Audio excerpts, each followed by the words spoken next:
ass. You notice how I said ass?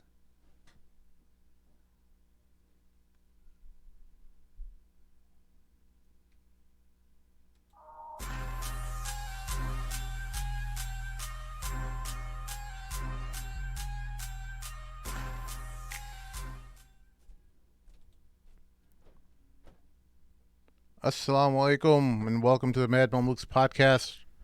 My name is Sim.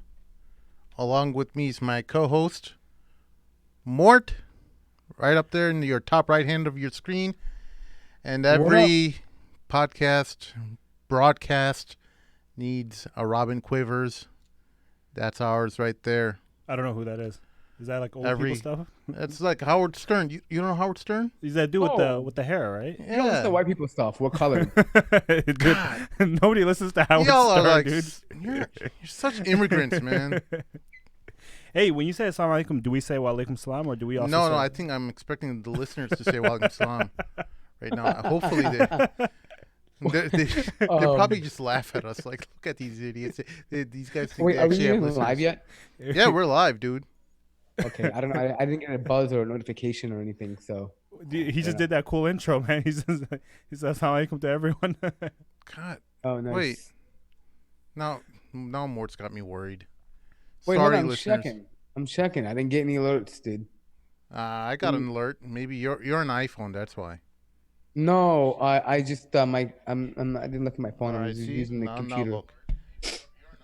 Okay. All right, cool. We got 4 watching. I think that's me, you, and Moga and Maheen probably. Oh, sweet. Yes. Shout out to Maheen. Mashallah. What's he doing? He said he's doing some kind of dawah. I feel like he's trying to score. Well, you know what? When a man says he's doing dawah late night, he's trying to get a second wife. That sounds like Maheen. You know what's funny? So it's like on Thursday last week, there's these shoes that were dropping, right? And the store they were dropping was St. Alfred. And so I go there, and they're like, dude, these are the nastiest shoes like I've ever seen. They're like these Nike 87 Reacts or Reacts 87. And I called up Maheen. I was like, I know you're into these shoes. He's like, yeah, pick me up a pair. So I have a pair of like these orange Reacts sitting at home, and I have to give it to him. He was supposed to come to work today, but I don't think he did. Do you like those? So I never knew this. I always thought that Maheen and Moga just brought these shoes because they were like sneaker junkies. But apparently, like these guys are hustling shoes on the side. Yeah. Like I had no idea about this. And I've been telling Moga for the last century that, hey, let me know about any side hustles. Do I talk about crypto, about FBA, about eBay stuff? And then he just drops the dime on me. I'm like, dude, I would have bought 100 pairs of shoes. Why don't you just tell me? No, dude. So it's really hard to get these shoes. The ones I like them too, though. The off whites, they're actually really cool. So the Converses, they just dropped last week, and then so I actually got I got one pair, but the other one I got the raffle, and then they called, and then you missed the call, and then they just go on to the next person. They actually rip your raffle ticket. I wasn't into it, but now I'm into it. And dude, there's a bunch dropping. I'll let you know about it, Morty. Like we always talk about it in the group, but you just never say anything. You know what? I'll be honest, dude. I mute a lot of the group chats on WhatsApp because it's kind of hard to keep up to date with like everybody that's sending all these messages. Yeah. And that's why I thought you'd be like intelligent enough. I thought you got my vibe because when I really want to talk to you, I just kind of really message you like an iMessage. You know what I mean? So I figured if it's important, iMessage. I just message the group, man. I just feel like it's easier because me and Maheen, like we're always talking about the shoes and stuff. But this is the thing I'm just getting into though. Dude, these shoes look sweet. Like they look really cool. They have zip ties on them. Hey, like really before we get too far ahead, we just gotta send out a shout out to our sponsors. All right, all right. Let's just quick second here. We're not gonna take up 5 minutes of your time. MyWasiya.com. Get your will made. Stop delaying. Take care of your family. Make sure that in the event some untimely death happens in your family, God forbid, you have a will ready and waiting for your family so that all their affairs are sorted out. MyWasiya.com. Make sure you check that out on the description below. There's a special link on the description that will allow you to save like $25 or something on that. Don't quote me on that. I won't reimburse you or anything. I actually did, and I actually kind of got a will made, but it's like I think it's still like in draft mode. Oh yeah. Mine's also in draft mode, but I got a couple more things I gotta sort out, and then it should be ready to get notarized. Oh, okay. Yeah, hopefully. Yeah, I think all you do, once you fill out all the questions and everything, you just print it out and then you get it notarized by any of these public notary figures. Where do you go to? Banks do it too. Yeah, bank. You take it to a bank, right? It's not very complicated. Yeah. Well, no, you can. I mean, any person who has the ability to notarize, you can do that. Yeah. Secondly, wahidinvest.com. You guys who love to invest in money, Moga here loves to invest in haram investments like cryptocurrency, and so does Morty. Didn't Joe Bradford give the thumbs up for crypto? Yeah, it's a matter of ijtihad, but I like to be the haram police in regards to this matter because they like to give me a hard time about my music. Wait, so you're against crypto, but you're cool with music? Oh yeah. But don't you own crypto? I do. Oh, okay. Everyone has their weakness. No, you're a hypocrite. It's not a weakness. Yeah. What? Yeah, I mean. All right. Thirdly, who's our third sponsor? How can you preach against something but totally be in it? Hey, listen. halfourdean.com. Okay, we gotta finish our sponsors before our listeners start tuning us out. halfourdean.com was a website started by Baba Ali, who's a well-known comedian.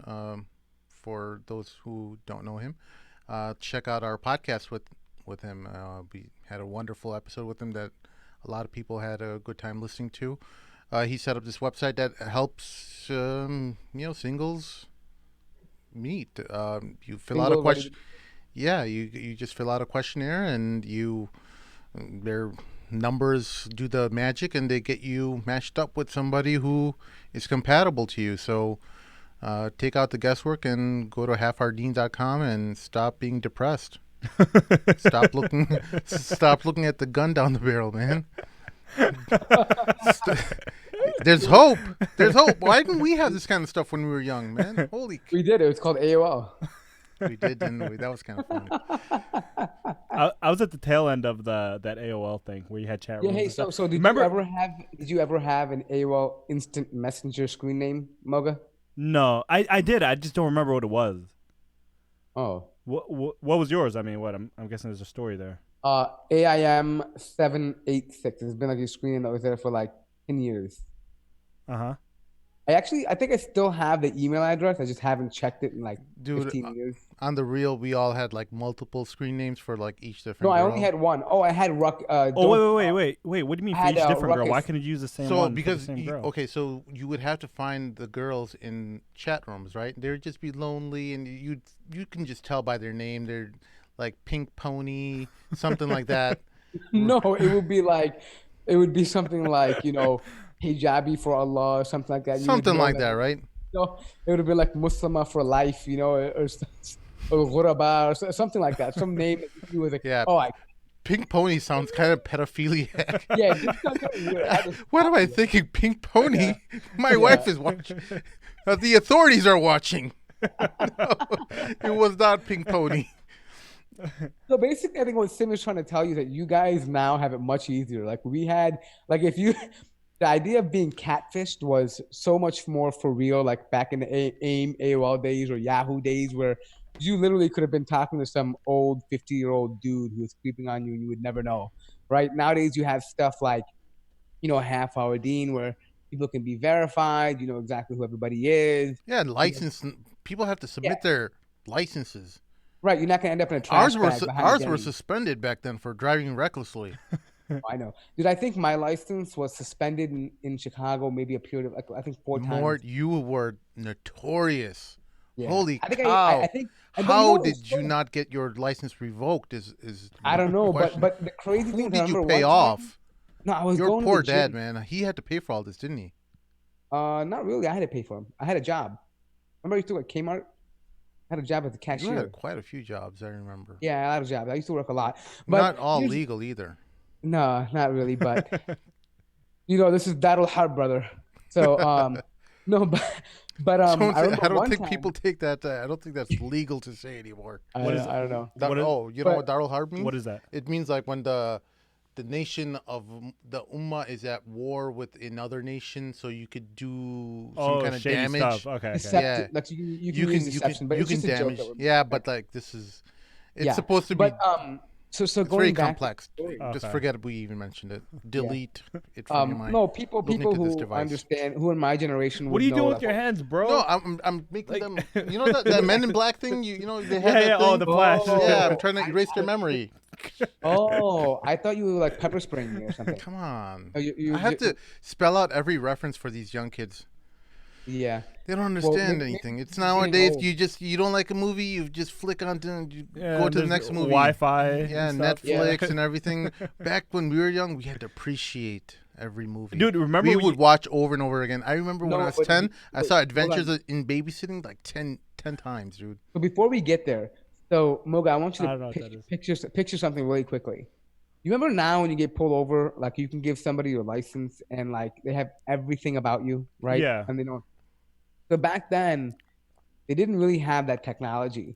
But I was driving on a suspended license and I didn't have a license, right? They had done a security. You know how they have a security checks where they check your belt and your insurance and your license when you're driving. Yeah. Like, they do it for like the breathalyzer and everything too. Remember? Right. Right? They do it randomly. So I was going to Powerhouse and this random road check happened right by where Kmart used to be. What's it called now? The supermarket over there. Mariano's. Mariano's, yeah. So it happened right there. So I'm on the way just to go to Powerhouse to go lift, literally 2 minutes from my house in Lombard. Bam! You can't make a U-turn. It says U-turns are forbidden. The cops are watching. Like, damn. So I quickly call my brother on my phone. Like, give me your license number and your name. I mean, your social security number. So when I got pulled over, like, where's your license? I'm like, oh man, I'm going to the gym. It's literally right there. I live at 919 Aspen. It's right there. I'm going to the gym. Like, all right, give me your information. So I gave my brother's information, and I got off. Luckily. But nowadays, that would never fly. Like it would never work nowadays. How simple life used to be. Oh, but wait, how do they validate it? Do they call in or they check on a computer? Oh, they just gave. I mean, they punched in the number I gave them, the license number. Oh, okay. Dang, dude. Right, and so I got off. I mean, otherwise I would have been probably hauled off to jail, for driving on a suspended license. Mm. Yeah, but it was great. But yeah, I mean, what can you do? But here's the other thing though, about movies. Since we're talking about that, okay, going back to that, I think we appreciated movies more because we actually had to take the time to get a ride or get in the car and go to Blockbuster or Hollywood Video and wait in line and pick out the movie and actually have to wait for it to be there. Not just that, but read the back cover and actually like get a synopsis of it, see what it's all about. And then sometimes when you went through every movie in the video store, you'd actually look at the crusty old movies that your parents would watch, the Academy Award winner movies like in The English Patient, where you had to see someone's nether regions. I'm still trying to delete some images from The English Patient out of my mind. I've never been inside a Blockbuster. Have you ever seen The English Patient? Mm-mm, oh, no. Good. Do not ever watch it. It's what is haram. It's a what is it, a scary movie or something or? No, it's in English. Movie. Oh, okay. I don't know. No. Yeah. But talking about movies though, man. So on Sunday, yeah, I go to see Venom, right? And Great I love, movie, by the way. What? I liked it. I mean, the Venom isn't that. He isn't very deep of a character to begin with. So why would you be really like? What are you expecting? A Batman type of Christopher Nolan type? Dude, I was deep stuff. expecting. It's a kid's cartoon. No, character. I was expecting like a watchable movie. He's a Dude, he's a symbiote alien that wraps around someone's body and then he becomes he merges with your psyche. Dude, this movie was so trash, dude. What? Yeah, I tweeted about it. You're Did such you? a snob. You don't? Do you follow me on Twitter? No. Oh, I tweeted. When did you get on Twitter? Dude, I reactivated again today because I was so mad at that movie. You and your 5 followers had to know about your displeasure with Venom. You could have just WhatsApped us all in the WhatsApp group, and you went on Twitter letting everyone know about your displeasure.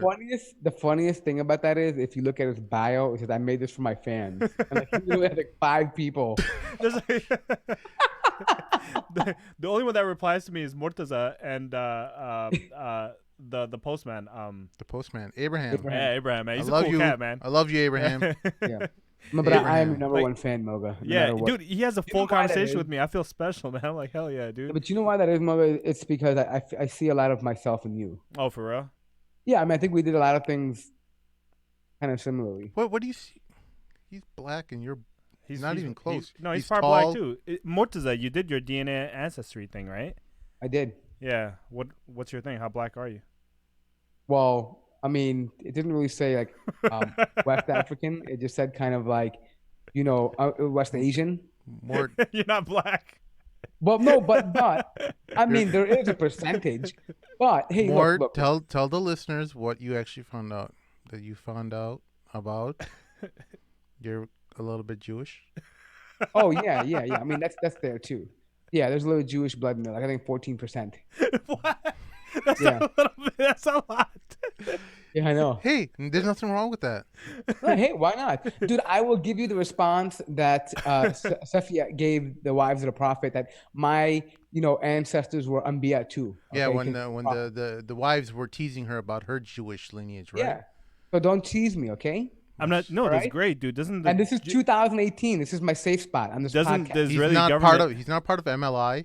He's not part of any Zionist programs. I, being 14% Jewish, condemn MLI. But maybe you can get Israeli citizenship and Yeah, don't they give? act no, as I a think- counter spy, like a double agent type of thing. I By don't joining know, the but I Israeli think that you have government. to have like some kind of recent maternal Jewish ancestry. Oh, And I don't okay, have any okay. maternal Jewish ancestry. Oh, Like no. my mother's side is not. I did my mother's side too through one of my male her cousins, like the offspring of her. Like, I had him tested, and they got this is crazy. They got our DNA R2, which is completely like Central Asian, like Uzbek, Tajik, like that kind of stuff. So it's kind of Well, crazy though. But if you did, you would join, right? Am I lying? No, you would join the Israeli Israel? government. I mean, if it had me, why not? You would One do more some kind of passport won't hurt. taqiyya, right? What is I the mean, Taqiyya, you know, means we like lie it all the means like time. you can You know? cover, like conceal. Oh, okay. Of course, that's what we do. Yeah. But the thing is, I don't know. I mean, I just feel like I think people make a big deal out of Jews. I really think they do. Like, I just don't really think about them that much. Like they're like the world police. Like Yeah, I was like- talking to one of my friends the other day. He was saying, you know, I believe in 20 years Israel is positioned to take over as a world power. And I'm like, what makes you say that? He's like, you know, they're just making the right moves. I'm like, dude, you have so far provided zero stats related to how they're positioning. You know, just watch, man. I'm like, you sound like a Trump supporter right now. dude, Yeah. based on nothing but fear of some unknown menace. Yeah, of course, so Israel what- is yeah, no, guilty what I of a mean lot by of this- different atrocities, but are they positioning themselves to be a world power? I doubt it. They do have a nuclear arsenal, but they're nowhere near the top 5 or top 10 even. So put it this way: Pakistan has a stronger military than Israel. Right. If you look at top 10, I mean, so it's not in the top 10 military, right? But let's be honest here for a moment. Do I think Israel could successfully attack a nation and like, do significant damage to a neighboring country? Absolutely. Of course. They have the firepower to. The thing is that Israel doesn't have, their army is not built with the intention of occupying. Their army is built under around the strategy of defense, right? Because they know that they are around hostile nations. So their entire premise of building the military was, okay, we need anti-aircraft. We need the Iron Dome. We need to have expert, pilots to, intercept anything that's coming our way right away, right? So their mentality is not to necessarily say, oh, we're gonna fly into Iran and then bomb it and then occupy. They just can't. They don't have the numbers and they don't have the mobility to do that. They don't have aircraft carriers.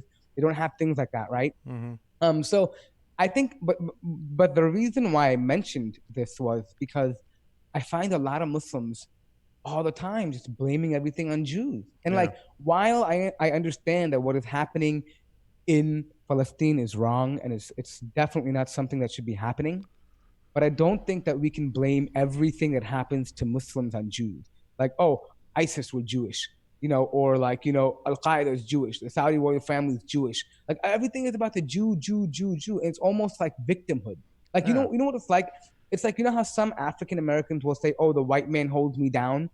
Right? They use that, and it's kind of it's like their glass ceiling that they put self-imposed glass ceiling, Well, right? it's not totally self-imposed. Let's be honest. There is systemic glass ceilings. Moga, help me out here. I know nothing about this. I'm white. We're gonna get in trouble. This guy's Okay. gonna. You don't. Somebody turn off his mic. No, listen. So let's move away from that. Just people can disagree or whatever. But what I'm saying is this here is that we're not talking about institutionalized or systemic racism. What I'm talking about is if you constantly believe that somebody is above you and holding you down, you'll never exceed past that. If you continue to play the victimhood, right? There are people who recognize that there are people who are doing things to keep them down, but they don't let that be a barrier for them. Unfortunately, a lot of people use this as a barrier for them achieving. They'll blame everything on that. For example, if they get bad SAT scores, oh man, that's exactly what that's exactly what we were talking about with Dr. Gilan regarding critical race theory and all the different nuances regarding that. Because critical race theory on its own, it talks about power dynamics and things like that, but then it makes minorities feel very powerless, and it takes away your own right to self-determination. You understand what I'm saying? And that's what I'm talking about. I'm not here to argue about whether people how racist it is, or that's not my point. Even if it exists, it's 100% right. The fact that you believe somebody can hold you down is very devastating to your own mindset, right? Meaning that it hinders your progress, right? If you choose to accept that and then base all of your life decisions based on that one idea, right? And I feel like that Muslims have done this with the Jews. Every time something happens, the Jews did it. The Jews did it. Dude, they're not that powerful. I don't give them that credence. Like, I don't say, you know what, fine. Even if they did something, they're doing exactly what Muslims would do if we had that power and the agility to do so. We would have done that, right? And so the reality is that we have to stop just blaming everything on them. That's a far leap. I don't think we would have done nothing like those type of atrocities.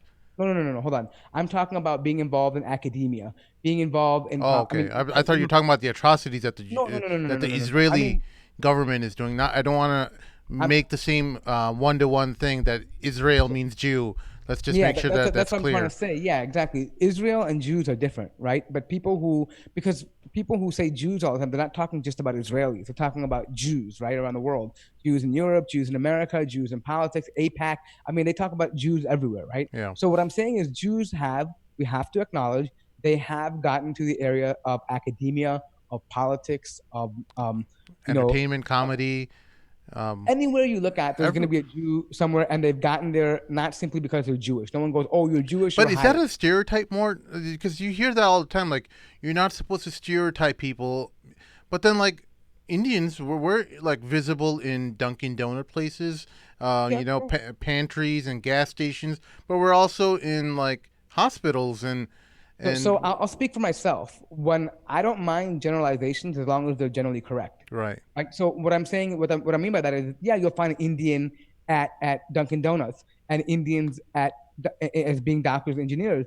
But what is the stereotype? The stereotype is that they are hard workers, and that's true for the Dunkin Donut owner, and it's true for the doctor. And they're cheap. Right. So that generalization is generally cheap true. too. Indians may not be very smart, right? I mean, if you look at the average IQ of India, it's about 80 to 85, which is, lower than America. America's an average IQ is 100, right? Yeah. But what IQ doesn't determine success. Wait. It can't be 80 to 85. It has to be higher than that because I think 80 is legally retarded. Telling you, no. No, I'm serious. Could be. I don't know. The military doesn't take anyone below 80. That's the threshold. Me, yeah, that's because it's America, dude. But the majority of the world, if you look at the IQ studies, Asia, Africa, and like Middle East, basically all Muslim countries have an 80 to 85 IQ. No one's above that. Trust me. Well, why don't you make use of your phone and look that up? Because we live in the age of the internet, and we can look up stuff while we're live. We're talking, and hey, did you know? Speaking of Dunkin' Donuts, when I was young, this one guy,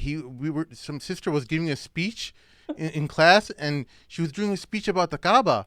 Right, and I was like so proud of her, and I was kind of a metalhead back then. I didn't want to really associate myself with the Muslims. Just kind of sitting back in class, and you were woke. Yeah, well, I just saw her. I'm like, that's so cool. She's representing up there. I'm going to do my speech about completely different topic, and some dude in the back goes, "Ha ha, Dunkin Donut convention." Man, I got so mad. There's me like in my chains and stuff, and I just turned around and I just like grab his throat and I press him against like this chalkboard that's like right behind his head because he's the last Were person. you gonna talk about Ozzy Osbourne? And he's just choking. There's like 35 kids in this class. This class was packed, and he's like, and I just like say it again. I don't know what got into me. I don't know. I never displayed my Islamness. So you saw me in high school. I never displayed my Islamness. Yeah, I know, but I knowing Sim growing up, the guy is always very nice. Okay, but when he gets mad, he has this inner rage that comes out, and it's almost unstoppable. Like it's just okay. So Sim, I want you to can you put this up on the screen? Uh-oh. Okay. Murtaza, just to go back to the IQ thing, you're right. That's what actually, we're talking about. Hold on, let him pull it up. Okay. And pull then, what up? Let me know. I just sent you a link in Zoom. In Zoom. Yeah. Ooh, I didn't know you could do this. I'm special. I might have a higher IQ than you. I don't know. Maybe. Click that link, and this is like IQ research info. It's pretty accurate. They link it to all the studies that are around the IQ and the wealth of nations, the IQ and global inequality, studies of national cognitive ability. These are all like studies that are generally done about IQ, right? And so when you look, have you pulled it up yet? Hang on. We gotta. It's not just like a couple clicks here and there. All right, buddy. This is a little bit more sophisticated technology than other people use around the world when they're making their what's it called, their YouTube videos. We do our stuff a little bit on the higher end. Let's just. Hey Moga, can you do me a favor? Can you log into the YouTube live from your phone and check the comments and make sure no one's like. Hey, but by the way, there's a whole bunch of you guys sitting there and just listening to us. Come on, talk to us. They're commenting. This. Oh, they are. Oh, okay. The mailman's there. Hydra, the cartoonist. Sayed Saad. All right. Well, talk to us, guys, and we. I'm just looking at something real quick. This is only successful with your participation. We're not that cool, so we want to, we got our own thing going here. Yeah, right? True. We need you guys to. Israel is an angel compared to what the Arabs have done. Yeah, it's very true. Yeah, well, you're right. Actually, I think. But anyways, Okay, so I got this up. Mort says Mort is a self-hating Jew. This is great. Yeah. Anyways, so look, so is it up now? I don't know if you can see it or not. Yeah, it's up. We got the rankings. Okay, so Hong Kong ranks number 1 at 108 average. Yeah, I have the same. I should say average. Okay, median is a better. If Mogo is better at this, but in terms of stats, you should use the term median. It means different than average, right? So the median IQ of Hong Kong is 108. Which is basically median means that 68% of the population falls within that, and then anything past that is like there's 3 standard deviations. 68% falls within this big thing. So 68% of for the listeners who don't know, this guy's a mathematician. No, I just took like a few classes. So if you go basically an actuary. So if you know no. Okay, so can you explain what a standard deviation is? So a standard deviation is how far you are from the middle. When you say the median is whatever 100, if the average IQ is 100, it means that 68%. It's 68 is one standard deviation, 95 is second standard deviation, and then 95.7 I believe is the last one, right? And then there's very few people that fall within that. I think 95.7 means like there's 2.5% past that, but majority of the population does fall within the median, which is average. So okay, cool, great. So if you're looking at the map here, all right, I don't want to go through all the countries that are listed. Oh wait, should I go back to it? Yeah, I mean, I want you to go down to the map area, not to all the countries. But go down to the map area on the left-hand side of it where you see like the color-coded map. Oh, wow. China's smart, dude. I told you that. Yes. And look at Mongolia. It's 100. I thought that I was being racist by thinking Chinese people are smart. No, it's not even China. It's Hong Kong that is actually smart. And there's a reason they're mixed between like the British. We'll talk about IQ in a second. I don't want to get into it. But look at the map part of it, okay? Look at all of pretty much majority of Muslim countries. From India, Pakistan, Afghanistan, Saudi Arabia, Yemen, all of North Africa, right? Look, what's the average IQ? We're pretty dumb, dude. 85. Yeah, it's and so and if you go into like Oh, other this lower is this. parts of, Remember when Sheikh Hammer was talking about like when he was in Egypt, all these like people think WWE is a real sport. All these like adults. so This is listen, so wait a minute. So there is okay. So let's talk about this for a moment, so we don't come off like total bigots. IQ, about 60% of IQ is from genetics. The rest of it is environmental factors, like so we inbreed a lot. No. no, So actually, well, Murtaza, I've actually done a decent amount of reading on this, right? So it is genetic. There's an argument that could be made that says like it is all genetic. But the thing though is like people's IQ does not change from the time they're born to to the time they die. It changes maybe 4 or 5%, but that's it. Like it does. Otherwise, it's the same. So your IQ as a child is the same IQ as an adult. And another thing to note is the way the IQ is taken. Basically, the IQ it's just a standardized test. It means something that everyone is capable of doing. Right? It's this one test that everyone can do. Whatever the parameters of the test is, it could be different. I mean, if you want to do blocks, shapes, whatever, something abstract, but you spread it across the population, meaning that you have a lot of people do it, and then that's how you score IQ. Some people will score on the higher end. Some people will score on the lower end. okay. Have you taken an IQ test before? I have, yeah. Okay, so I've taken an official one with the Mensa, right? So I Okay. scored like a 125. All right. What the? You're freaking smart, Mort. No, That's close to genius level. No, it's okay. I mean, it's not. I mean, I'm all right. I mean, but the point is, it doesn't mean anything. Why Right? not? And I told you. No, I'll tell you why. I'd So hire first you. of all, wait. Okay, but wait a minute. Listen. Let's talk about this for a second. There are many factors involved with even taking the IQ test. How motivated you are to take that test. I mean, there are so many factors that are involved in you actually taking the test and around it. And the idea that they're actually Mogo, they're actually pushing it's challenging the idea that your IQ can't change based on your socioeconomic status. Mm-hmm. And they're actually challenging that now, and that is why they're heavily investing into literacy programs and things like that, because these play a factor in your developmental stages. So technically, you could increase, but is there going to be a drastic jump in IQ? Absolutely not. But what IQ is measuring is not your success. What it's measuring is your ability to use your rational skills and like problem solving skills. It's called EQ, emotional quotient, right? Yeah. And but if you use EQ, then now you fall into the realm of what we call multiple intelligences, right? Where you're going to be using emotional intelligence, verbal intelligence, musical intelligence, right? Now, for me, I think all of that is BS, and I'll tell you why. It exists, it's real, but it's not practical to us as human beings without the main IQ test, because human beings have survived because of our ability to problem solve and our ability to apply logic and adapt to our environments. Without that, we would not have the ability to have musical intelligence or artistic intelligence or emotional intelligence. It would make no difference if we didn't survive, right? And so basically, when you take an IQ test, you're more likely to survive, more likely to succeed because of the fact that you have, these innate abilities or your mind works a certain way. Right. But does that mean you're successful automatically? No. There's plenty of people who work very hard, have maybe average or maybe even below average IQ, but they succeed very well in life, right? So all I'm trying to say is that, but there is one before my ADD is checking in really bad. Like I checked out 5 minutes ago. So let me just tell you why I mentioned this. One thing, people who have lower or IQ, okay, generally they tend to be more emotional and they very reactionary. And this is something very common among Middle Easterns and Muslims. Like, I mean, generally we're very reactionary, emotional people. Look at the Americans, 100, Chinese, 100, other parts, Australia, 100. They're not reactionary people. They don't get so like, No, but it's emotional. It's a cultural thing too, though. Like, for example, China, like they don't visibly show their emotions. Like it's just what they're taught as a culture.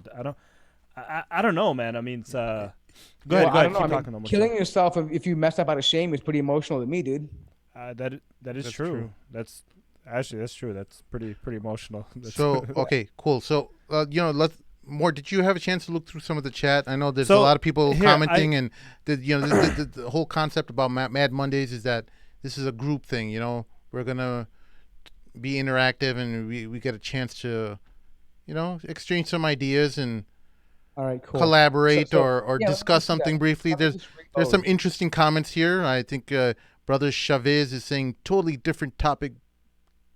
But do you guys have any thoughts on the face report? What is the face report? You don't know about the face report? I don't know. Have you been? Wow. Where have you been living? This is why we tell you to check your WhatsApp.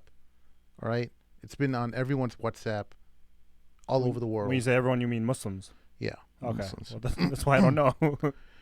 So, so did you have any thoughts on the face report recently regarding a sexual assault by imams? Now, as far as I know, did you read the face report, Mort? About the guy in Texas. Yeah, I read that report. I read that guy. So I think I'm thinking about the guy in Texas. I'm not. I remember Face had something to do with this as well, but you know, Brother Chavez, I'm not actually familiar with the entire report of Face, but I'm thinking that you're talking about the issue with the Texas. So brother. I read the actual official Face, the PDF they launched out, I think the 20-page report, whatever it was, and there are definitely some serious allegations about manipulation and emotional manipulation or whatever they're alleging against him. But again, look, all the stuff. For those who don't know, can you give us just a summary of what's going on? Okay, so apparently there's some allegations against a certain imam in Texas, and apparently about some sexual activity that he had with one of somebody who had counseling sessions with him. So let me tell you the background. Okay, so what happened is this girl had some emotional troubles as a young girl at 13, 14 years old. The parents thought that they could get help from an imam. It worked out. You know, she gained her confidence. She worked through some of her psychological problems or depression, whatever it was. She grew up, you know, in the care of the imam, taught, whatever, to the point where, like, you know, he helped her, like, co-sign for a car and, like, just things again, this is all from her perspective, by the way. This is speculation. I'm not saying this is her report that she submitted legally. The imam has not been able to, you know, respond to any of this stuff. Right. So all I'm saying is what's being alleged in the document. I'm not saying what's true and what's not true. So according to allegedly, developed a relationship with this person. It was pretty platonic. I mean, kind of like someone. She actually used to call him Abu, which is like father, right? I mean, this is how she kind of looked at him because she got help from him from a very young age. That's what she's saying again. Allegedly. Yeah, I mean, we have to say allegedly. No, listen, hold on, bro. I'm saying I already said that in the beginning. I said this is from the document. It's all allegedly. We don't know the truth. We can get sued. No, how are you getting sued? I don't know. Somebody might sue us. No one's gonna sue us, dude. I have no money. Don't sue me. They sue me, man. They don't see your name on the MadMondays books. They put that into Google and it shows that name right there on the bottom of the screen. Okay, don't worry about it. Listen, we'll be all right. We got good lawyers. But anyways, listen. Look. So again, the document says that that they developed a relationship later on, and then she turned 18 and she wanted to get married, and so when he found out, like, it put off a light bulb in his head, apparently, allegedly. Okay, and so he begins like this thing where, you know, I want to marry you. They had some conversations over like some instant messaging program. Pictures were exchanged allegedly. Conversations got heated allegedly. Then apparently, allegedly, one day invites her to come to this address, and like it was a hotel room, and like they got like, you know, freaky. Okay, allegedly. And she tells him it's a one-time thing. He's like, no. Apparently, whatever. And then right when she says that, like, the guy stops, like, starts avoiding her. He would avoid her every time she didn't want to have, you know, sex with him, allegedly. So that kind of went on and on. And eventually, he didn't even want to get married to her or whatever it was. And so, based on all of that, the family is claiming that she was groomed, allegedly, and emotionally manipulated by a spiritual guide or community member that she looked up to. And these are the allegations that are going on. So that is the general background of what's going on. My opinion, let the process play out. Let it go to court. Let the courts handle it. We know from the Quran, Prophet Yusuf had a wrongful accusation sent towards his way. And you know how dangerous it could be just by hearing one side of the story, okay?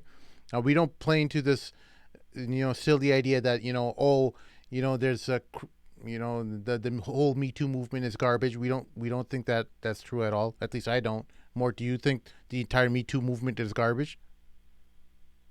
Good question. I think the whole thing is garbage? Just nod your head in agreement. No, I mean, I think it started off. What's wrong with it? Who hired this guy? Yeah. So okay. I think. Wait, hold on. It's a trick. I mean, it's a tough question because look, dude. No, look. What we're saying is, are there? Look, right? Are right there legitimate cases? Yes. Of sexual assault and rape towards women? Yes or no? Yes. Okay, so that's what we're not denying that. Okay, we know the horrific numbers that are recorded throughout America. And men. Yes. Men, yes, of course. I'm just saying, you know what? If you get raped by a woman, you're a little wimp, okay? Okay, like, hey, that's very sexist right now. You need a beating if you get raped by a woman, all right? No. Wait, hold on. Wait, let's talk about that for a moment. What if she roofied you? Okay. Listen, those are very rare situations. I won't beat you up in that case, okay? I'll send you a card. Actually, hold on. There was a story. I'll put it to you, and you can link it in something later on. There was a Yemeni guy who was studying in America. When he was in Arizona, the guy went to a class, and the women would notice he would never talk to them. He'd always be shy. One day they asked him, "Why are you doing that?" Like, "Oh, I'm Muslim. We don't really interact, whatever." These women followed him to his dorm room. He didn't know they were there. When he went into his room, they popped out. They blocked the door. They got in. They tried to molest the guy. The guy jumped out of the bathroom and called the police. Okay, he jumped out of a bathroom window. I'm saying, dude, he got out. A lot of girls can't do that. Girls just get scared and there was 4 of them. So what? A guy can take on 4 girls. Okay, he's that. Look, maybe look, and everyone is alpha as you, Sim. What are you talking about, dude? The most skinniest man can easily handle 2 to 3 women easy. What if that woman was trained in MMA? Well, then that's a special case, and I'll feel bad for him. I mean, we should pool our money together and get him some therapy. All right? Why are you ashamed to admit that men get abused? 1 in 6. I'm not saying it. Why would I be ashamed for? I don't know. I feel like I'm saying right now. Here's the narrative that some brothers, they're trying to make it equal. That men get raped too and women do. Because you're looking at terms. Wait, hold on. That's not really genuine, all right? Wait. It's true though, because you're looking at it from the point that a grown man. What about a boy that's 9 years old and a woman that's 30? Well, that's a completely different case. We're not. That's called child rape. That's called rape. That's called child rape. Okay, what about if you're 14 and she's 30? That's still called child rape. Okay, but I mean, it happens, right? Yeah, but that's not what we're talking about. We're not talking about a 30-year-old man being raped by a 30-year-old woman. This girl is she was 14 and then she would turn to be 18. Yeah. And imagine if a woman is grooming a child at 14 and then she decides to bang him at 18. You know what I mean? Right. I mean, it's the same case. Wait, I don't know. I didn't make the connection. Can you help me? Because what I'm saying, maybe I'm too dumb. Wait, hang up. The logic man, the mathematician. No, will explain you're trying to. Explain to me. You're trying to get me to side with you and screw me into this conversation. No. You explain it. You explain it to me. Dude, I'm standing on the sidelines. But okay, why do you completely brush aside the fact that men can be raped? I mean, like you've never. Yeah, like, why do you like? No. I mean, the idea of a man getting raped to me is laughable. Dude, it is. It's I mean, because you have to be the weakest simpleton to allow yourself to get raped. First of all, if you do not, men. If they're terrified, what if they were drunk? If they're in fear, what if they were drunk? They will not get erect. What if they were drunk? What if they're in a different state of mind? No, then that's a different state of mind. We're talking about being physically overpowered and being taken down by a woman and intercourse taking place. So how about in vast majority of cases, that is not possible, and you guys are out of your mind if you think that's possible. Wait a minute. Help me out here, people in the chat. Tell these guys. Wait, first of all, we went into rape. First of all, abuse is not always rape. First of all, someone could they could sodomize a man too and not play with his balls. I mean, it's just completely different. I'm sorry. I mean, if you want to be talked about that way, I'm saying if you want to be honest about it, right? He could be sodomized, right? People do crazy things. But why would a woman do that to him? Because we're not talking about that. We're talking. Hold on, rape is about listen. power. You're talking about No, It's I'm something not. in a Because completely different this, context. hold Okay, on. This imam or whatever the guy, he didn't rape the girl. we're not He talking about abused it. her. Yeah, Right, right, exactly. So what I'm saying is abuse, the Me Too movement is not just about rape. It's about abuse of women. right. Right. And so I'm saying the same kind of abuse happens to men. It doesn't necessarily mean that he had intercourse. It Even could be, you, let's say I even mean, if it grabbing does, his let's butt. say even if it does, it happens at such a smaller level. That's Then not true. yeah, it does. One out of every statistics say one out of every six. Which I mean, statistic? cases. Hold on, I'll pull it up for You you. pull it that up. One in That six I men want it are from a reputable source too, one. not Okay, hold on. redpill.com. Okay, hold on. I'll give it to you. 1 in 6 men are victims of domestic abuse. Hold on, I'll give it to you. We're waiting. Do, do, do, do. Yeah, I No, got no, it. Sim. Why is there such a big Right. pushback though? Sheikh Hammer saying in the chat, it's usually men raping men. I agree with you, Sheikh Hammer. You, anytime you've ever been around men who are attracted to other men, you'll know the fear of being Okay, so click being raped by a man. in chat in Zoom, and then actually there's an entire website dedicated 1 in 6 statistics. It's about men who are 1 in 6 men getting abused. And it's entirely it's actually been documented. Actually, you know how I knew about this? What put me on? When my mother was in the hospital, I went to go use the bathroom, and you know how they have like those notices in the bathroom in the door? It mentions statistics about men and women, and it says 1 in 6 men or boys are victims of domestic abuse. You know, I'll help you out more. This is what would have at least helped your case a little bit if you wanted to be more intellectually honest. You could have talked more about women who regretted having sex and then later accused the man of sex. I've heard of many of those type of situations, but the idea of a man getting raped by a woman is preposterous to me. Okay, so it seems silly. Tim, I want you to read this in the chat box. I want you to read this and read that to me. What does that say? In the Zoom box. In the Zoom box? Yeah, in the Zoom chat box. Read that. All right, let's see here. Sheikh, okay, Sheikh, all right.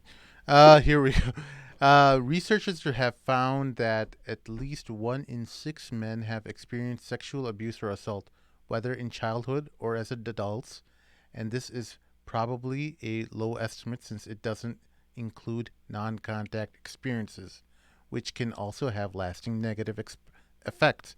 If you have had such an experience, or you might have, or you think you might have, you are not alone. Now, that is not stating that it is done by a woman. Again, it's saying sexual abuse. I never said it has to be done by a woman. I'm saying boys also get done. You're the one who specified. Look, you specified. Did you see what he just did? He flipped it around. Wait a minute. I'm not talking about men being assaulted by men. Yes. All I said was that boys also get assaulted. He said, "Well, what man gets raped by a woman? You brought the woman into it. Then you brought rape into it." Gender wasn't specified. This guy is. No, I didn't. This. Wait, Moga, you're did an I evil mention man. rape or women? You're an evil man. That's all I can say. Men are also victims of abuse. That's all I said. This is true. And Sim went into an uproar. Sim, Who gets raped by a woman? You're a master debater. You're a master debater. That's what you are. So you're a master debater, and I don't like you anymore. Master debater? Yes, that's what you are. Sim, you got to keep an open mind, dude. Yeah, I'm just red. Moga, I'm so disappointed. Yeah, I'm gonna tell some people. I'm just staying quiet. You know, you are a disappointment to intellectual honesty, and honestly, okay, fine. We can. Both of you are gonna get called out in the chat. But hold up. Hope, there's a question. There's a question all someone these people asked. Just grill you in the chat. But there's a question someone. I'm respected. I'm an intellectual. That guy, his name is Moga. I am not part of this. That's no. So there's a question someone asked, but they deleted it. They said, how should they said how should these sheikhs or imams, how should they be governed? Should they be governed by other ones, or should they govern themselves? All right. That all being said, look, this is. Now, when you take one imam, here's the problem: why a lot of people find organizations related to Islamic preacher abuse a little bit, I hate to use the word BSE.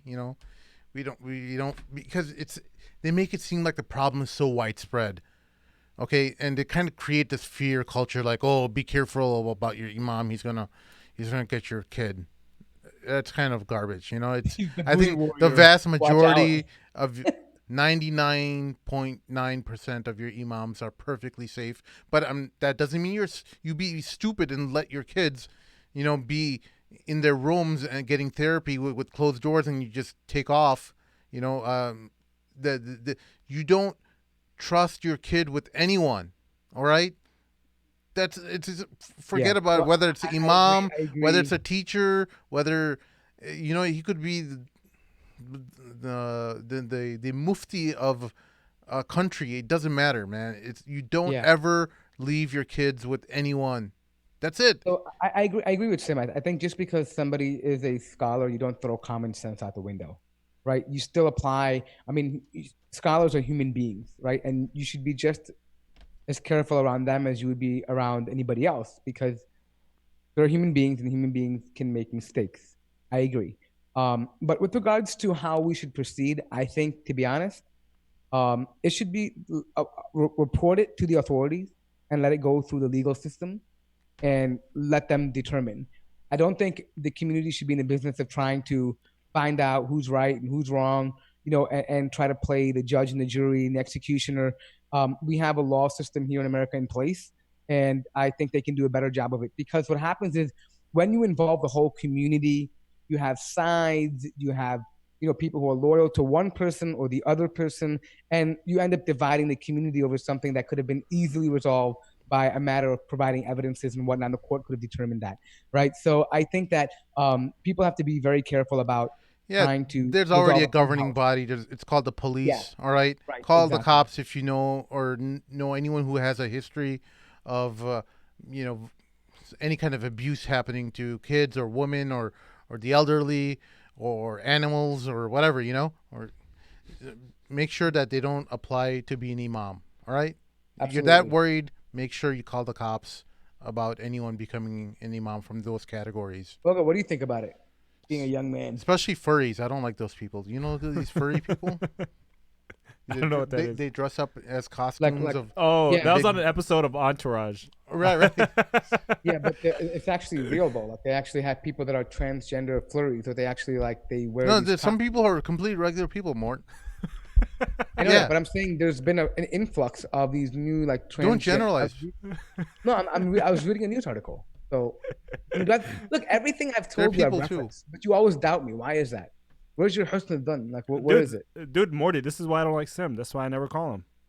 Yeah. I mean, he's just dishonest, dude. Yeah, this is why I'll always call you, man. No, I'm just kidding. No, but anyways, what are your thoughts, Moga? What do you think about this whole, these shakes that, get down and you know what, though? You guys saw, we talked about it in the group. You guys saw my comment. I don't know. I mean, I think it was I think the mom, the family should have taken a bigger role in this child's life. It seemed to me, you know how I have a little niece, right? And so it's just sometimes when you want to distract her. You're saying given those allegations are true. No. I'm saying besides the allegations, I'm just saying by her own story. Before it even gets to that point, why don't you do something? Why don't you be more involved in the kid's life, dude? I understand anything can happen. You know what I mean? Anything can happen, and then in hindsight, you could be like, "Oh, we should have done this, whatever." But I think I don't know. Here's the thing. Okay, we always have daughters, right? Yeah. And then, I thought about it. I thought about it from my own perspective. I'm like, there's no way in hell me and my wife would have done anything, given our trust. This is our protection over to someone who, I don't care how holy you are. You're watching my daughters. It's just not going to ever happen. But the thing is, I'm evaluating other people who are of lower intelligence. Oh, whoa, whoa. No, I'm just saying, they just don't have many. They just don't have the common sense. Maybe they're not just aware of what happens. Listen, you can play these word games all you want, Mort, but I'm talking about common sense, all right?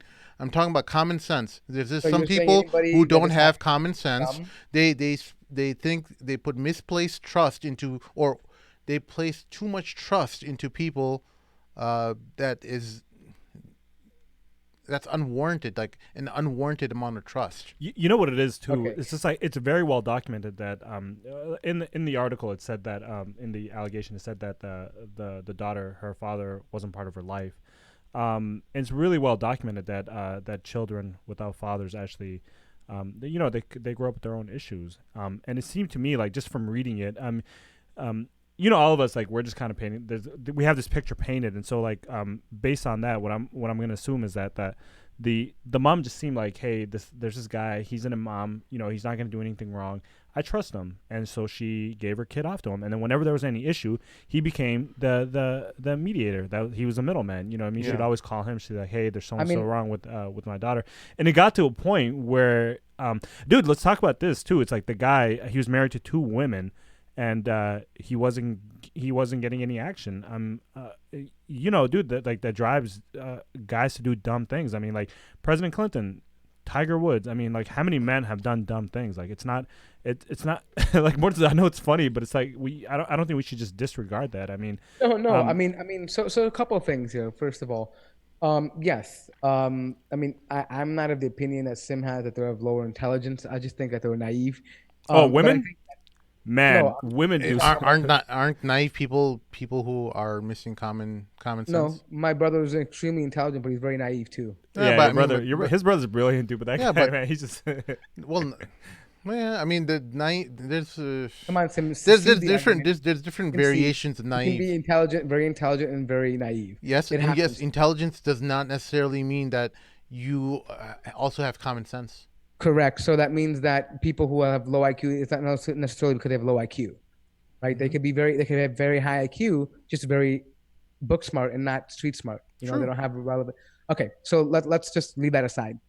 Because I think that's kind of very offensive, Sim, to all the victims out there, Sim. It's very offensive. Okay. What do you mean? I didn't offend anyone.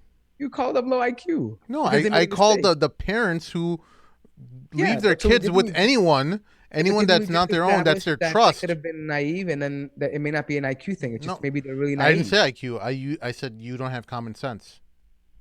Oh, okay. Well, I mean, Smoke I think that. everyone. Smoke Okay. that Well, I heard you say IQ, but no problem. We'll move forward. But point being is this. Okay. Here's the thing. I think there are some red flags right away. Even if you were naive and you lack common sense, if a woman or a girl is calling some foreign man father or Abu, that's just kind of weird to me, number one.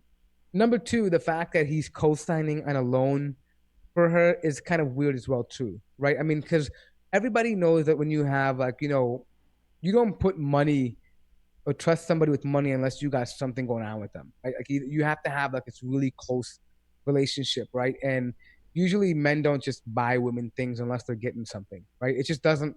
I mean, it's pretty evident in that way. So I think there were definitely red flags that they could have recognized and said, you know what, hey, this is a really strange thing. But like Moga said, is the other flip side of the thing is that this man clearly appears to be unhappy in his marriage, if this is all true. First of all, we're just giving the hypotheticals.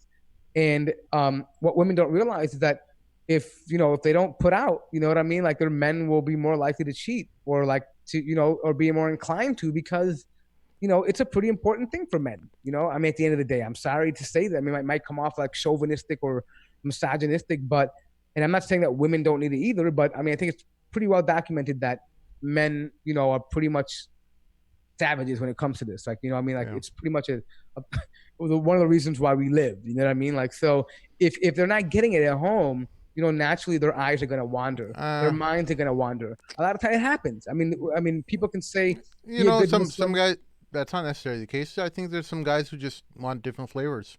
They could be getting that could happen. No, you're right. But I'm saying a lot of guys, even who want different flavor, even put it this way.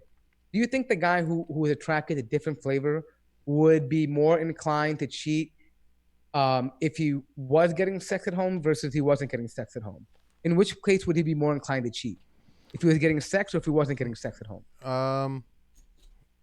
Probably the one who's not getting it.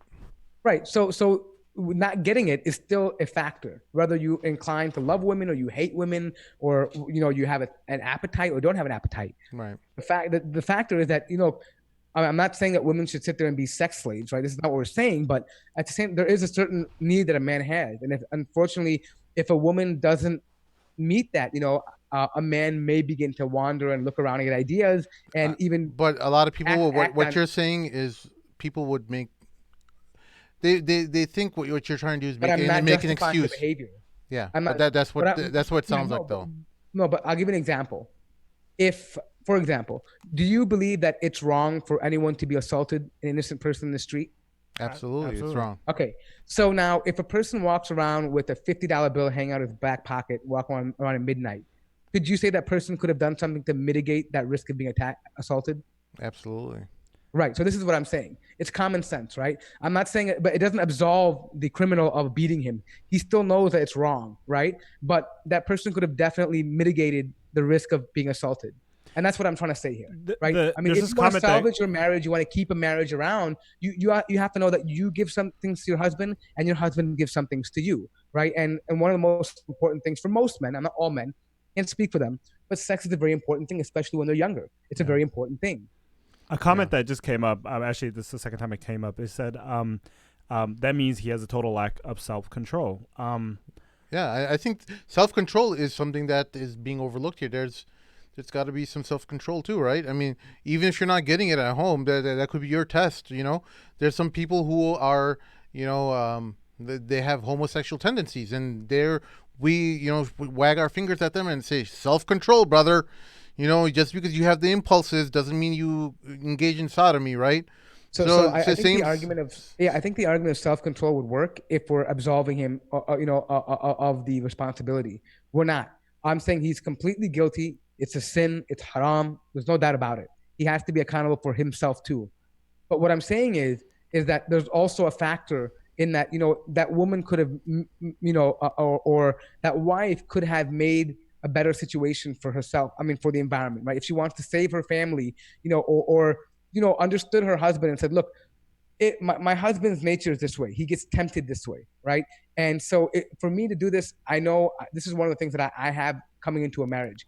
Just like it's one of the things that he has to do coming into a marriage where he may not like spending a lot of money, but he does it for her because it keeps her happy. It keeps her, it's what she needs, whatever, things she wants to buy. He might find it completely ridiculous, listening to conversations at 2 a.m. in the morning when he's dead tired. He does it, right? You know what I mean? Like there's things like that, right? So what I'm trying to say is that it's not absolving the man of having self-control. Mm-hmm. Of course he should have it. Islamically, it's his duty. He should be looking down. He should be doing all of that, right? Making istighfar, whatever, right? Getting married the halal way, fine, whatever, right?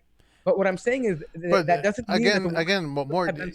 Here's why everything just doesn't sound right with a lot of people. What you're saying now, I know you and I know where you're trying to come from, but a lot of people still have a problem where you're coming from in the sense where you're making it seem like there's something wrong with on the woman's side, like the woman, the wife itself didn't take care of so and so, and that guy ended up having to go and woo a young 14-year-old woman, it seems like you're still putting the onus or the blame on the woman. I don't think we're doing that though. I think what Murtaza is doing is putting blame on everyone. It's all these circumstances that came together that resulted in this happening. It's not black and white, and I'm saying there is partial blame on her. Yes, if that's the case. I just want to make sure that's clear because a lot of people don't understand it because what you're explaining has a lot of nuance, and sometimes people's mind don't work with nuances. We were talking about IQ earlier, and some people it just their bar is hitting 65, and it just that needle won't go higher. It's okay. We're gonna red pill them tonight. So here's the thing. No, Murtaza, before you move on, one thing I wanted to say about self-control is like there's a lot of study in readings now that actually talk about self-control as a limited resource, meaning that it is something that, for example, when you're studying, I mean, like, dude, if people really knew what was good for them, they would sit there and study for 24 hours, or at least study and then go to sleep, or do something productive all the time. But there's a lot of research that does say that, that willpower and self-control is a limited resource, meaning that there's only so much of it you can have. And I think that's something to keep in mind. I think that's something we all experience. I mean, like, think about anyone going on a diet. Think about anything really. I think it's something to keep in mind. No, you're right. You're right. And the thing is this as well too, though. And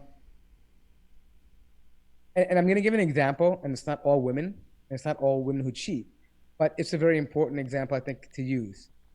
There are women sometimes who cheat, and they will tell you that they did not intend to cheat, but it happened by accident because they somehow came across somebody that listened to them and talk to them, and they developed a relationship and a bond because that person simply said, hello, or they listened to them, or they paid attention to what they were saying. Now, now, I'm not absolving the woman of the crime or the mistake of cheating. However, there is a factor here that the husband needs to take into place, that he didn't afford her time. He couldn't give her what she needed. He didn't take the time to ask her how her day is, or listen to her stories, or cater her to her feelings, right? And so, as a man coming back, looking at, in hindsight, you would say, well, what caused her to go and talk to that man and develop that relationship? And you would say, you know what, maybe there's something that I didn't do, right? And I'm not saying it makes it right for her, but to ignore that factor would be unjust to the situation, if that makes sense. Now, I'm giving the opposite so that female listeners can understand what I'm talking about. But both sides in a marriage have a certain need, right? And a requirement for a marriage to work. And the job is to somehow make that work, right? However that makes it, whatever those are, and however you do it is dynamic in each relationship. But the point is that you have to understand those needs and meet them. Otherwise, there's going to be a problem, and these kinds of things happen. But it doesn't make it okay, but expect them to happen if you're having those problems. Does that make sense? Tim, do you understand where I'm coming from? Yeah. Sheikh Amar's mad at you, by the way. I don't think we addressed the question though. What do you think should be there to govern imams and sheikhs? Like, do you think the self-governing? Use the law. Call the police. No. The popo. But no. But that happens after the fact though. What are there any regarding checks? all the priests that molested children? I mean, there's no organization that guards. No, but dude, priests like that. Those incidences are way more than. Well, what happened with Muslims? But they have a hierarchy, though. But they do have a hierarchy. They do have a hierarchy that actually help cover it up more. That's true, but that's the flaw of people, right? There's really so you should have an institution that's outside the hierarchy, right? So you don't think anyone should call have the police? You don't think these people should have any oversight? But you call the police after the fact, dude. Like how will this hierarchy follow up on this? I don't know. Wait, I think what Moga is saying is this. When an abuse happens, you make the police report, and they can arrest and file charges, right? And then the person's bailed out, and then it goes to court, right? So No. What I'm saying is this. Moga wants like cams on them, like no. Like cop cams, cams on imams. That's not what I'm saying. I'm saying this one-on-one interaction between this imam and this girl shouldn't have happened in the first place. Like I agree. Our literature, it clearly states that it means like, isn't it for every woman there should be like 2 women for like a man or something? There should be no man and woman alone together. Okay. So I think to be honest, I don't think any man should be counseling a woman alone. We have more than enough female counselors these days, like that could do that. And I would even argue, and Sheikh Amr could probably comment later, but if there is no Muslimah, I would rather her go see a non-Muslimah and sit with her and get professional help, rather than some imam who may not even be qualified in this specific area, and then more importantly be alone with her in a room, right? It's just there's no reason for them. And nowadays you could even have like sessions that are remote. I mean, like even on Skype. Well, you don't have to be alone in a room, right? There's no reason for an imam to be alone with a woman in a room in 2018. I just don't feel my fear with a lot of these organizations like FACE or whatever is that this could be like damaging to the actual case. You're if there's like situations or things that are not able to be proved in court, I don't know how that spells out legally, but it could probably damage even the victim's case. Why don't you present everything in court, let the process play out? And after that, you can say like, hey, we helped the defense out, or we helped the victim out in whatever capacity we could. We helped them out with the lawyers and stuff, and help fund our program. But right now, what you're doing is you're just making an accusation, and I'm not saying that it's not true. I'm not saying it's true either. It's just you're just throwing something and hope that victim is 100% accurate all the way through, because if there's inconsistencies found, then guess what? Then the credibility drops, right? So 2 things. First of all, I don't think Moga is specifically talking about this case. I think we're just talking about, No, I'm just Imam I'm just talking about organizations in general that are set up to out imams that. Yeah, I get it. Yeah, I know what you're saying. Yeah, sometimes they're like on a witch hunt, and it doesn't, and they kind of Well, just. it becomes like a social justice thing. It's not Yeah, I get really it. I about get like it. It's like a witch it's not hunt. really Yeah. about actually helping the victim. It's because like just from the outside, for me it seems like you're just trying to get some kind of notoriety out of this case. Like what Well, you they what need to because if that's if how they you're get funding. well, here's what would make most sense so that the victim actually gets justice, right? You help the victim out, get the right proper counsel, you submit the case into court, and you win the case, and then you show to the public like, hey, we helped this victim get justice. Here's the court, document, and here's all the things that were done to help the victim out to win the case. Um, that seems like something more plausible. Right now, what you've just done is brought all this attention to the victim, to the person who's accused, You know all what's this, really right? funny? Um, This is exactly the argument the Republicans made to Democrats about Kavanaugh and Ford. Uh-oh. Did I fall It into is. that? It is really. Uh-oh. But I mean, there is some Is truth that to wrong? it. No, I mean, look, I think there is some truth to it that when you set up these organizations in order to get funding and to get attention, they have to be able to keep these types of events alive in the media, right? Or at least in the limelight. And ultimately, that doesn't necessarily equate something good for the victim, right? Because victims generally do not want to be in the limelight. Victim generally tend to try to move past it. They try to forget these things, right? But when everybody knows the information, it becomes very difficult for a victim to move past these incidences, right? And so I agree with Sim to a certain extent, that I think that instead of creating all these watchdog groups that want to, maybe just lead the charge on each one of these cases, just go straight to the law enforcement and I mean, we already have a system in place that deals with this pretty well. The other thing I wanted to say before I know Morgan had a point was that the problem with these kinds of things is that the unfortunate reality is that abuse between a man and woman is very difficult to prove in court. It's a he said, she said thing, right? Unless there's extreme evidence that's presented, like video footage or rape kits or DNA, right? I mean, other than that, it's really a he said, she said thing. And it's hard to corroborate these types of stories.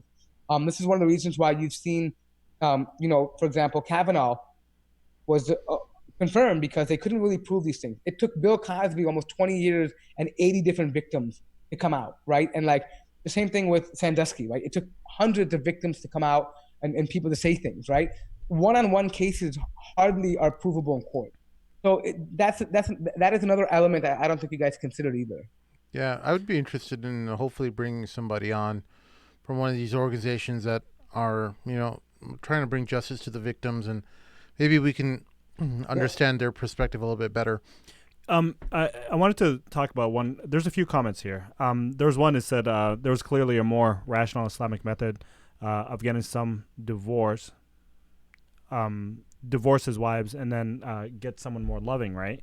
Obviously, he didn't even have to divorce him. He could have married a third and a fourth. Obviously, that's the thing they could have done.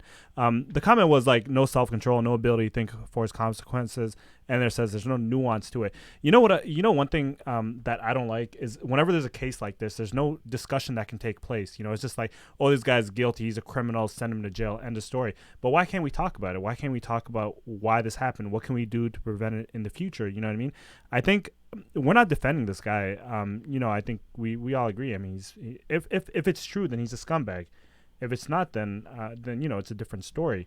I don't think we're trying to defend him. We're just trying to talk about it, like think about it for a second. Because you have to be critical and you have to be analytical and you have to step back from the whole MeToo movement and all the social media hype, and you have to kind of look at stuff for exactly what it is and be very analytical and precise with how you want to um, come away with any conclusions, because right now you only have one piece of the story, and that's from one side, right? The person who is claiming to be the victim. So I think the thing is, like, we're just talking about it. Maybe there is a way to stop it. Maybe there isn't. But I don't know. I think talking about it is good. absolutely, If anything, it makes people more aware. You're not going to trust your kids or someone with with some creepy imam. If that is the case. But yeah, I don't think we're defending him. I think we're just looking at it from. I mean, I know, I'm not defending him. I'm just saying that we have to look at things, objectively, right, and with evidence, right? The Quran always says, "Qul hatu burhanakum in kuntum sadiqin," right? If you are indeed truthful, bring your evidence, right? This is something that you have to always remember. And unfortunately, it's very easy to fall into the trap of making or reacting emotionally because it feels like it's right. Like, for example, of course, all of us are against abuse of children and women and innocents, right? I mean, and as horrible abuse as the of any story, kind, really. yeah, exactly. And as horrible as this may sound, you still have to validate that it's true, right? And I think that is the key thing, yeah. right? And I think, I don't want to. I think we've spent more than enough time on this. All right. I think that's yeah. Yeah. Let's segue into last story. Everyone's talking about this guy all over the news, and I think he could be somebody that really changes some of the way the world is. Some of the political currents that are happening in the world right now. And this guy is Jamal Khashoggi. He was killed in the Turkish embassy, the Saudi embassy in Turkey. So have they confirmed he's been killed? Oh yeah, he was killed, and no, I mean, did the Saudis? I know they were getting ready to make a statement. Had they made? Yeah, the Saudis are preparing to make a statement saying pretty much we did it. We're sorry. I don't know if they're going to actually apologize for it, but they'll probably say like, hey, he stuck a gun out at us and we had to shoot him in the head. So I'll be honest. I don't know. They're gonna make some kind of statement regarding it. For those who don't know who Jamal Khashoggi is, he's a writer who was a critic of the Saudi royal family for years. He was cousins with Dodi Fayed. Dodi Fayed is obviously, for those who are young, he was the man who was dating or was a fiance of Princess Diana. He prominent critic. Cold-bloodedly, yes. when you're in a consulate of a country, you're in almost like a holy ground. You're not supposed to be killed. You're not supposed to be hurt. You're supposed to be in safe territory, and what you've done is completely, antithetical to every established norm in the world. Like, you don't ever harm someone in a consulate. You just don't. I mean, this is a place for, even thieves and criminals, take sanctuary, and like, what's his name? Yes. Edward Snowden. It's always funny. In those James Bond movies, like, he's always running his stuff, and like he's in some country, screws some stuff up, and he runs to the embassy. And that's where you find safety. Yeah. It's like, you can't touch me. Well, look. So here's the thing. Okay, first of all, Jamal was a writer for the Washington Post. Okay, he was a Saudi citizen. He was a writer for the Washington Post, and let's be honest, the Washington Post only hired him because he was a very staunch critic of Saudi Arabia, and he knew the country very well. I mean, so they would let him criticize all he wants, which is his right, and he's able to do so. Even if some of his criticism may have even been correct. He comes from a family that are known arms dealers in the region. It's what their family is known for. But prior to this incident, nobody really knew much about this guy, right? I mean, he's not really a major, like, a writer for the paper or a major, like, literary star. He's not really known, right? But what the details of his life and who he is are pretty vague right now. I don't know. But this is what I think happened. I think the Saudis. Oh, well, before we get into that, about the embassy thing. The embassy is holy ground if you are a citizen of that country. What that means is, for example, if I'm an American and I'm in trouble and I'm in Jordan and I run to the American embassy, the Jordanian, government has no authority in the U.S. embassy because that is considered U.S. soil. Likewise, the Saudi embassy in Turkey is considered Saudi soil, right? So that's just how it works, right? And that's why we recognize the sovereignty of these countries based on their embassy.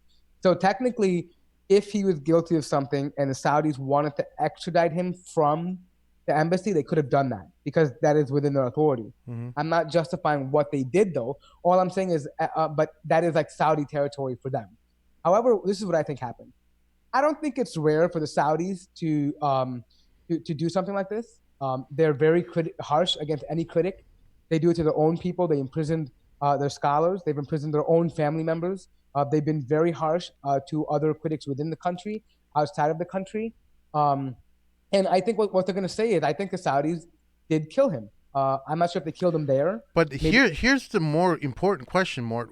Of all the killings that the Saudi has done, that the Saudi royal family has done, especially MBS recently, why is this one being used as a launching pad? Well, I mean, right now I feel like it's a little too early in the game, but to really make a decision on what exactly it is. But I feel like one of my old teachers, Noam Chomsky, when I was young, he would always talk about the idea of manufacturing consent. Like the media will start bringing up a topic and you just start pushing it, And there's been a ton of Jamal Khashoggis that have just gone by the way of the news cycle. And how come look, this guy is all of a sudden getting all this attention? Journalist that died in Israel a couple weeks ago, right? I mean, American journalist that was imprisoned and killed. I mean, died in a clash in Israel. No one says anything. Look, before we get in there though, let me just finish on Jamal. We'll comment on what you said. The thing is, this is what I think happened. I think what is going to happen is they're going to say, yes, we took him out over there, and it was a event that went bad. One of our low-level officers that were there did not follow the chain of command, and killed him, right? And they're going to blame it on that one low-level officer, and they're going to wipe their hands clean of it and say, we apologize, but this is beyond our control. Some guy acted independently, and that guy's going to take the fall for it. They're going to say, we're going to try him in Saudi Arabia, bring him back, and then possibly even there, or maybe even let him take the fall for it in Turkey and let him serve a sentence. Just really quick, one comment that was made is they can't take him out of the country without the Turks allowing them. Outside the consulate, it's still Turkish territory. So, but what they did though, it is not a one-man job. They totally dismembered this guy inside the consulate. Okay.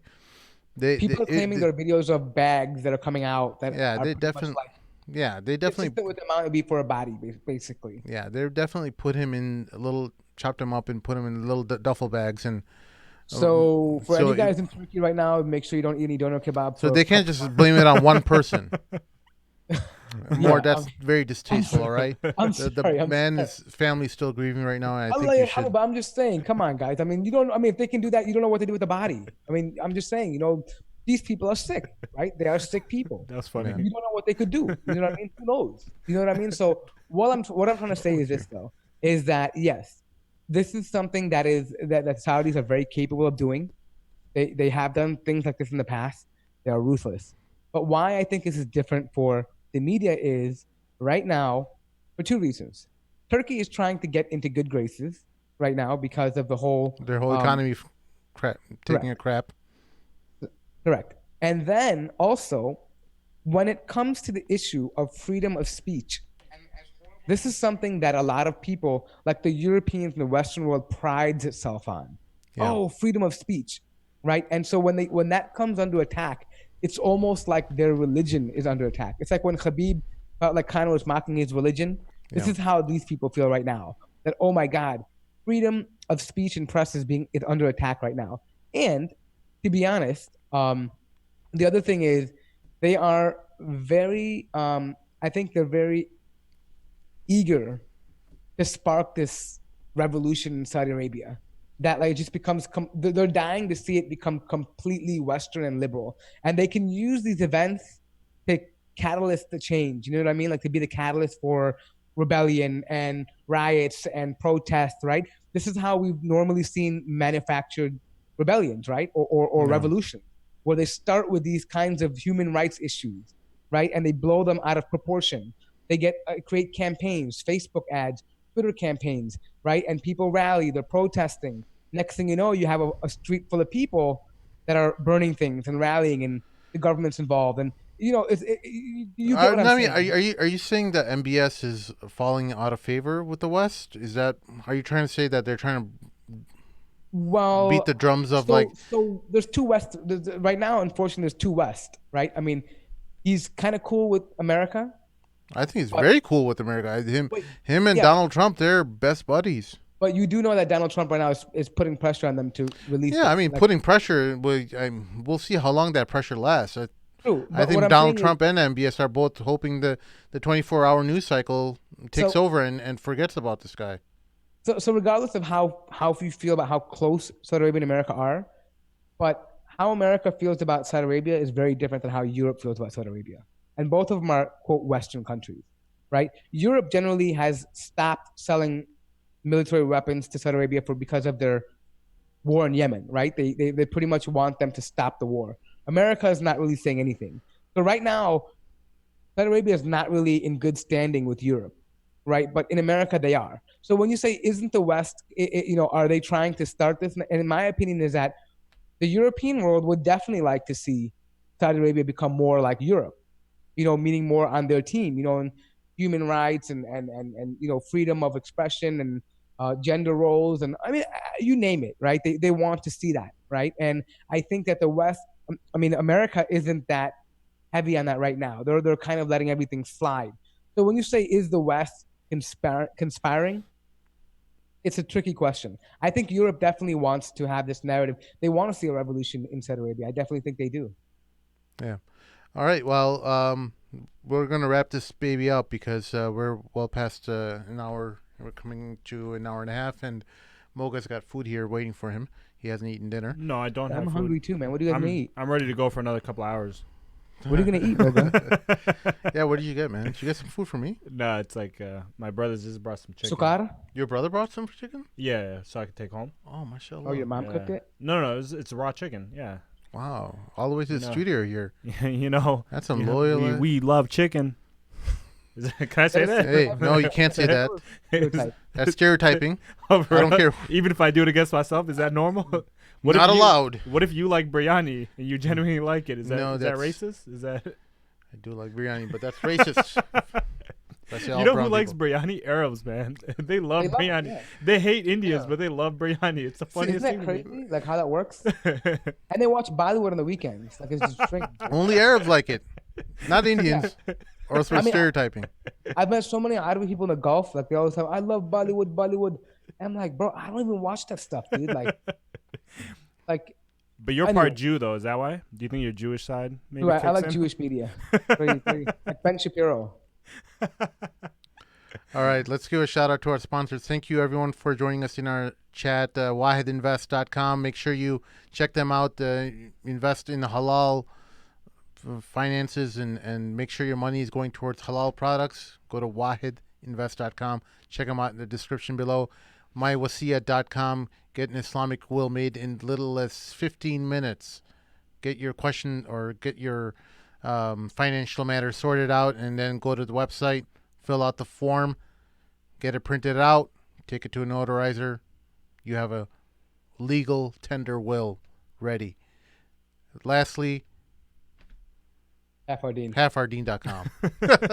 I can't ever remember the third one because I tried to do it in different orders, I guess. So halfardeen.com. Everyone of you know somebody who is missing their soulmate. They need some companionship. They need love. Not everyone has Moga and Mort.